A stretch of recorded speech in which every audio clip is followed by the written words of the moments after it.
18 years for the Congolese warlord found guilty of allowing his soldiers to rape, pillage, and kill. But is the International Criminal Court unfairly targeting Africans? Also on today's program, reaching for the sky, could vertical farming be the magic bullet that ends world hunger? And picture this, an unprecedented reaction. 11 million people call for an end to Yulin, China's dog meat festival.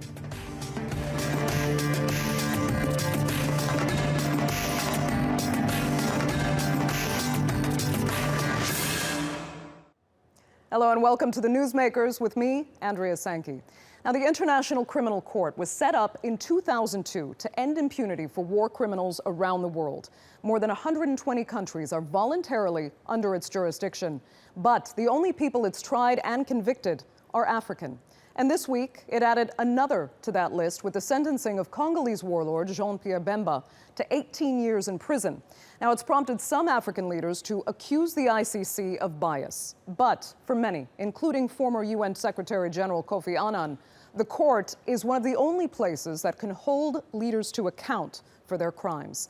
Our newsmaker today is the ICC, as we ask whether it's unfairly targeting Africans or bringing much-needed justice to African victims.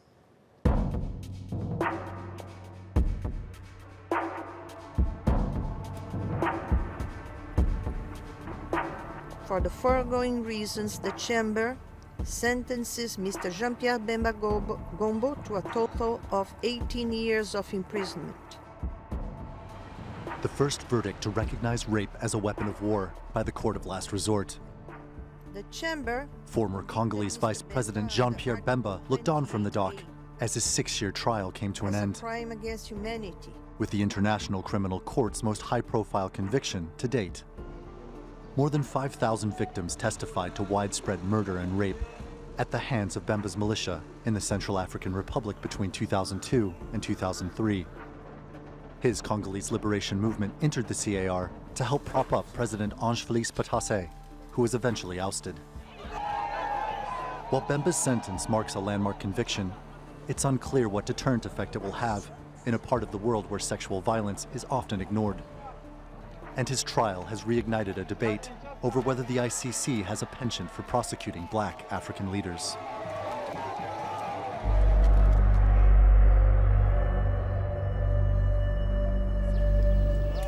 Anguished by the Rwandan genocide in 1994, African leaders were initially among the most ardent advocates of the International Criminal Court. But in the more than 11 years since the ICC was established, all those tried have been black and African. The most high profile is former president of Ivory Coast, Laurent Gbagbo. He's accused of orchestrating violence in an attempt to hold on to power after losing an election in 2010. Supporters of Jean-Pierre Bemba have seized on the argument of racial bias. The verdict is not correct in our logical opinion because it is selective and discriminatory justice. It is a political court which is racist for blacks. It doesn't give the law. The ICC denies the accusations, pointing out that some of its cases were self-referred, such as Uganda's request for it to prosecute commanders of the Lord's Resistance Army, including fugitive Joseph Kony. And the chief prosecutor of the ICC, Fatou Bensouda, who's Gambian, has called on the African Union to support the ICC, saying it's working for African victims. Others who defend the institution say its focus on black African leaders is more complicated than race and includes issues of hegemony and sovereignty.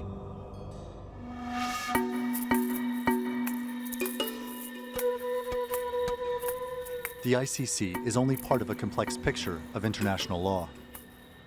Prosecuting crimes against humanity in the former Yugoslavia and Rwanda was done through international criminal tribunals,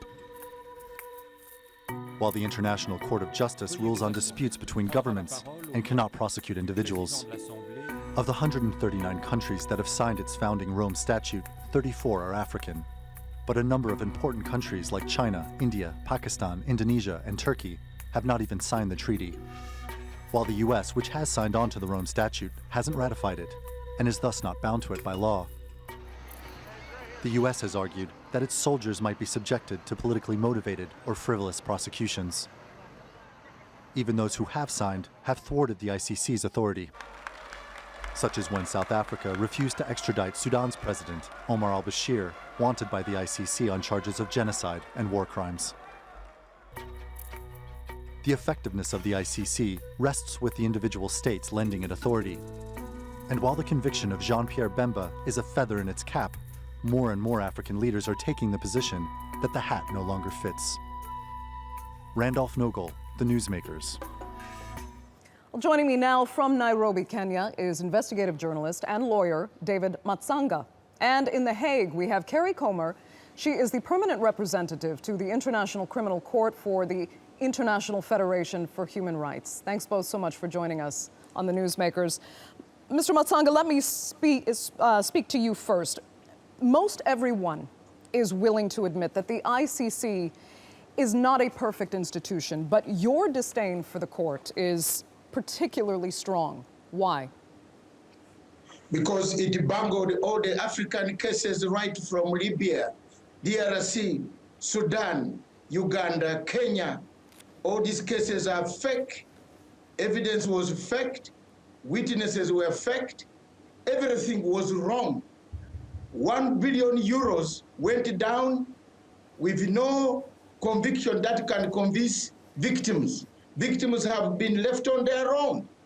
How can you have a chief prosecutor who comes to a country, looks at the sunshine, does not collect evidence? The Kenyan case was bungled.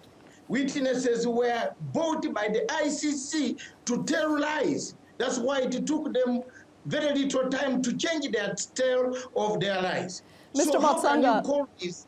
Yes. You're speaking particularly about the Kenyan case that you were involved in, but the truth is the majority of these cases have been brought to the ICC. But Yes. okay, but the majority of the cases have been brought to the ICC by the African states themselves, and they are in the defense of purely African victims.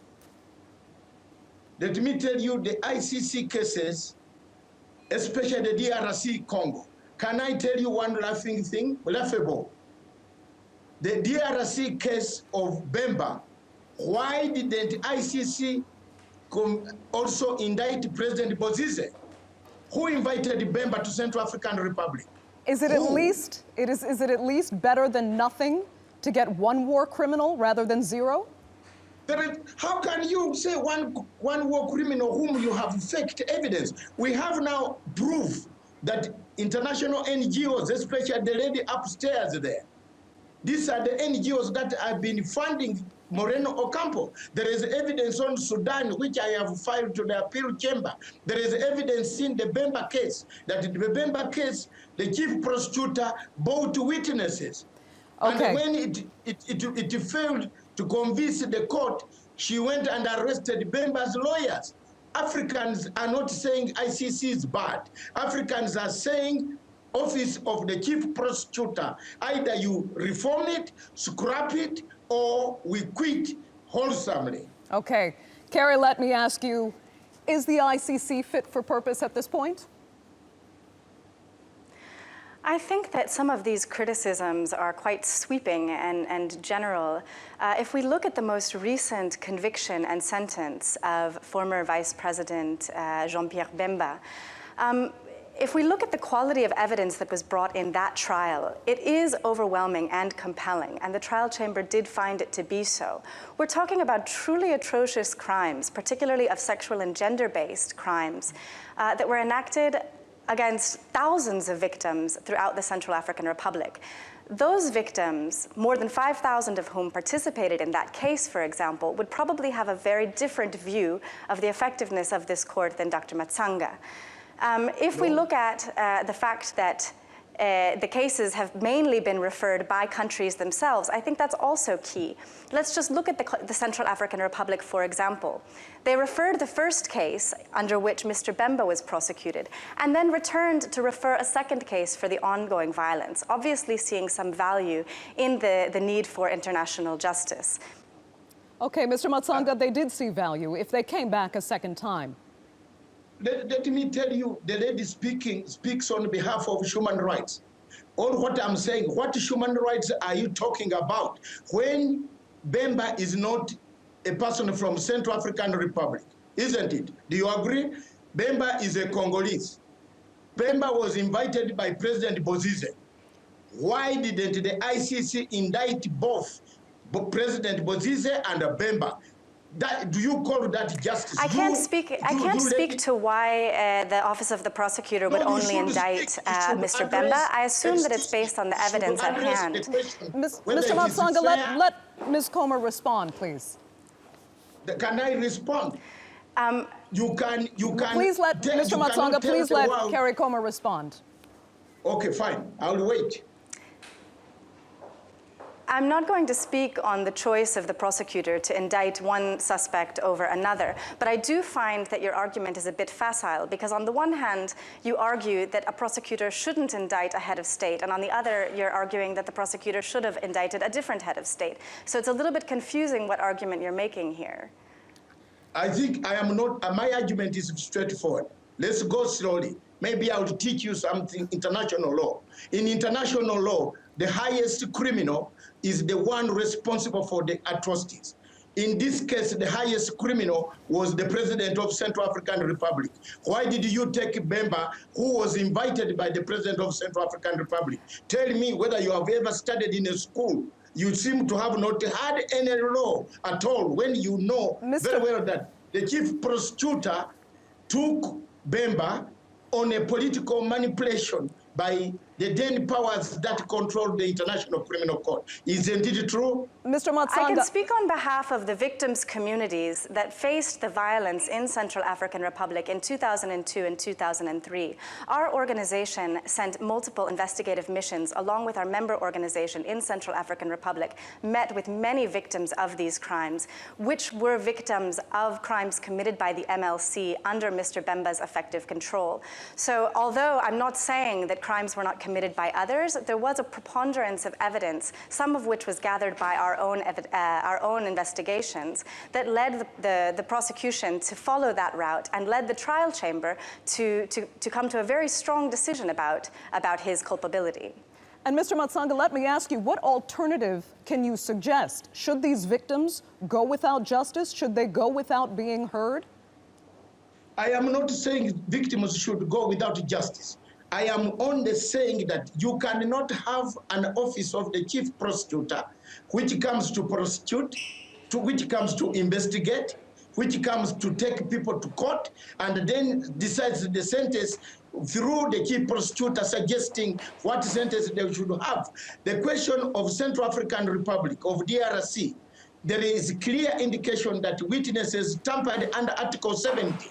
Both sides of the ICC, OTP, tampered on Article 70 of the Roma Statute, which is very clear. What the chief prosecutor should have done was to arrest both sides, including his own people who went to Central African Republic, like that lady speaking. These are some of the NGOs in Africa, in the world, that go on bribing witnesses. Mr. Matsanga, again, that's my point. My point. Everyone is willing to acknowledge that the court is flawed. It is not perfect, but is the best alternative we have at the time. And even Kofi Annan, a fellow African appointed by the African Union, for example, to mediate the situation in Kenya, said that Africans should have the right to seek justice abroad if they can't get it domestically. What's wrong with that?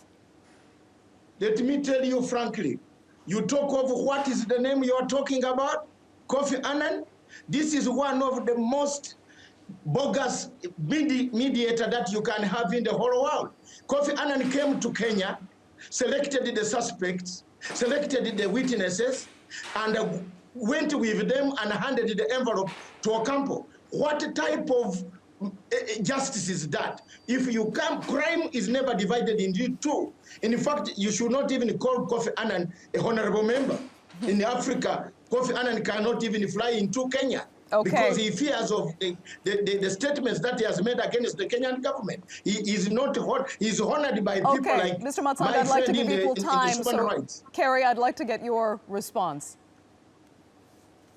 I'm not going to debate the credibility or the dignity of Mr. Kofi Annan. I don't think that this is the time or place to do that. But I do think his message is important, which is that the International Criminal Court was not set up to protect the powerful. It was set up to provide some level of protection, some level of recourse and redress to the most vulnerable, the most marginalized, and the victims of international crimes, war crimes, crimes against humanity, and genocide, particularly when their own countries were unable to genuinely prosecute and investigate and prosecute the crimes domestically.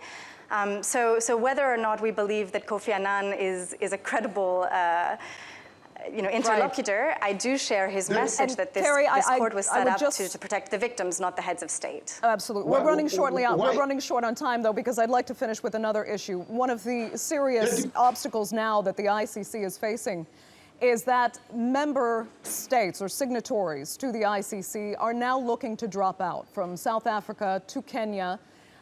What will be the future of the ICC if its own signatories lose interest?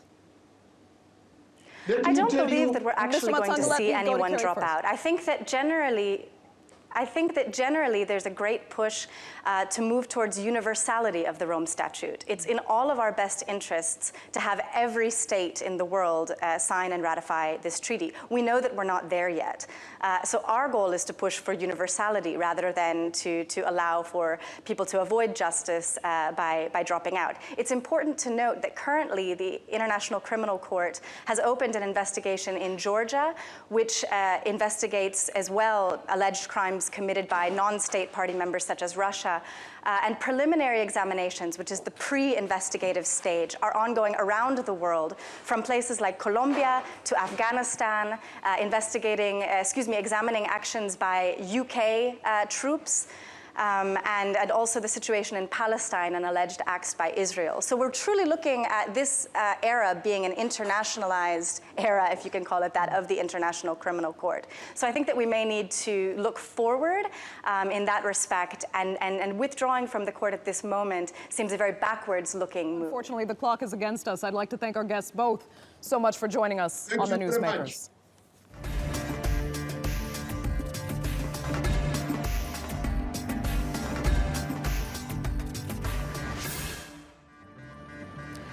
Still to come on the Newsmakers, we speak to the co-founder of Aerofarm about vertical farming. Will it revolutionize agriculture? And in Picture This, China's changing traditions. The Yulin Dog Meat Festival comes under growing pressure to stop the slaughtering of cats and dogs.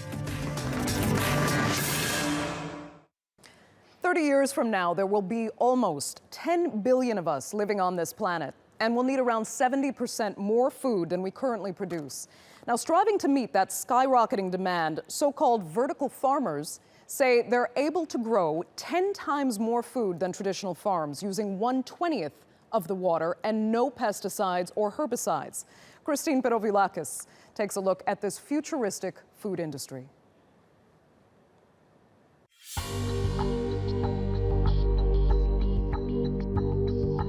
Feeding the planet has never been more challenging.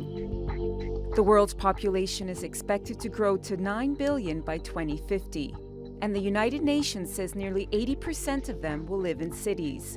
To keep up, food production will need to increase by 70%, but a majority of the land that is suitable for growing food is already in use, and is set to decrease even further due to land degradation, the overconsumption of water, climate change, and urbanization. Densely populated cities like New York, Tokyo, and Singapore are now looking skyward for solutions in the form of vertical farms. Farms like these have been sprouting in warehouses and rooftops around the world, growing crops year-round in places where traditional agriculture would have been impossible, and in many cases with no soil. Workers plant the seeds in racks and then transfer the seedlings into growing systems. So once they get at a certain height from the germination racks, we transplant them to our system. The greens don't thrive on sunlight. They instead bask in artificial light or LED systems. Vertical farms also use 95% less water and 50% less fertilizer than traditional vegetable farms. And since the greens grow indoors, they aren't exposed to pests, which also reduces the need for pesticides. Though farmers are experimenting with all kinds of crops, most have had success in growing greens, including kale, lettuce, and herbs. Let's say the demand is suddenly for various types of arugula or various types of mixed greens or mini greens, we could change the whole system.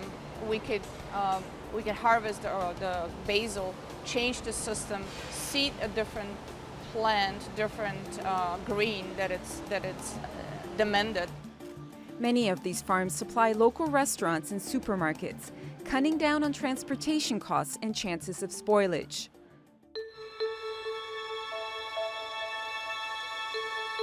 Critics of indoor farm scrapers worry about how much electricity it takes to help the plants grow.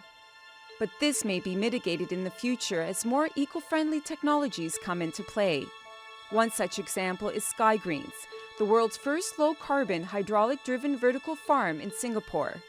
But it's also too early to say whether vertical farming will be able to produce enough food of different varieties to feed a significant number of people, and whether it can do so in a commercially viable way. Christine Pirovolakis, The Newsmakers. Well, joining me now from New York to discuss whether vertical farming is the future is Aerofarm's co-founder and chief marketing officer, Marc Oshima. Marc, thanks so much for joining us. You say it's the future of the food industry, yet your detractors say this is an expensive fad. Why are you confident that vertical farming is the way forward? This is a way of growing, and we've been doing this since 2004. So this is a fact that we have a great track record. This is a way of growing indoors that actually has 75 times greater productivity per square foot than the field farm and 10 times more than a greenhouse. And so we've been one of the pioneers, one of the leaders in this space, and we've been able to optimize and understand how to optimize for taste, texture, color, nutrition, and yield. And we have a proven business record both on the capital expenditure as well as on the operating side. You say that, but right now vertical farming is highly inefficient because it is so energy intensive, thanks to the cost of powering the artificial light you need for these plants. One environmental activist, George Monbiot, he calculated it costs approximately $15 to produce the grain needed for one loaf of bread. This is a way of growing where we understand how to optimize the plants for performance. We're using LED lights to deliver the right spectrum of light. We have a lot of insight and knowledge about how to optimize that performance, and we actually are able to strip out parts of the light spectrum that are very inefficient. And so we can have a working model here. Today we're able to have a product, we grow baby leafy greens, and we're actually cost competitive with the field farmer today. And by the way, we're growing locally. We're enabling production at scale. We're bypassing all those transportation miles and a very complex supply chain and refrigeration cycle. And so this is very fundamentally a new way of growing, and we have a proven track record around this. Okay, so Marc, if you are as successful as you expect to be, there's a fear that you might displace land farmers. Is that a good thing? Well, first and foremost, we are farmers too, right? We have an incredible connection with our food. We're growing beautiful product. We have a connection with our community. We're part of the community. We're very much rooted in the community in terms of around creating jobs, year-round employment, fair wages, fair benefits. We're addressing food deserts. We're actually opening up our doors. We have farm stand, and we're able to provide freshly harvested product to the community. So we very much are part of that community of farmers, very much part of the community in terms of how we address our food system. And so we think that this is one of the ways forward. We think about how to be good environmental stewards. We think about the impact the environment has. We think about the issues, the macro issues that were highlighted in terms of not only increasing population, increasing urbanization. We have access to water, one of the major drought issues here. Arable land has decreased by over 1/3 in the last 40 years. We need a new paradigm, and Aerofarms is helping lead the way. Marc Oshima, we'll leave it there. Thanks so much for joining us from Aerofarms. In today's Picture This, Yulin's annual lychee and dog meat festival kicked off in China this week, in spite of condemnation at home and abroad. Let's take a look.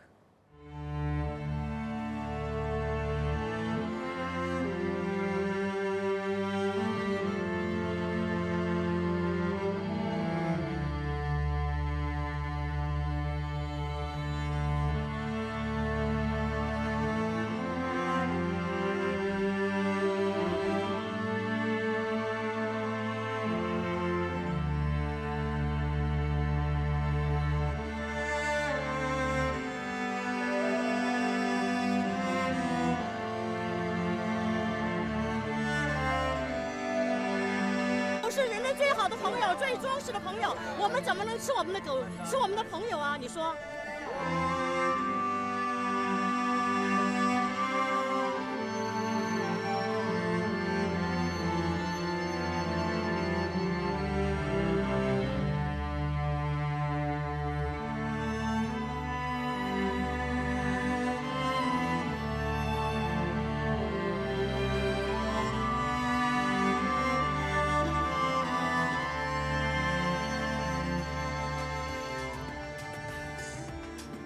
Now, there's a lot of negative news each and every day. So to end this program, we thought we'd share some more upbeat, personal news with our viewers. The creators and innovators of this show, Jerome Evans and Sarah Head, have just had a bouncing baby girl. Esme Evans was born on Tuesday and weighs just under 4 kilos. Sarah says her first thought was that she couldn't wait for her baby to see the show. You've been watching this edition of the Newsmakers with me, Andrea Sankey. Thanks for joining us. Goodbye.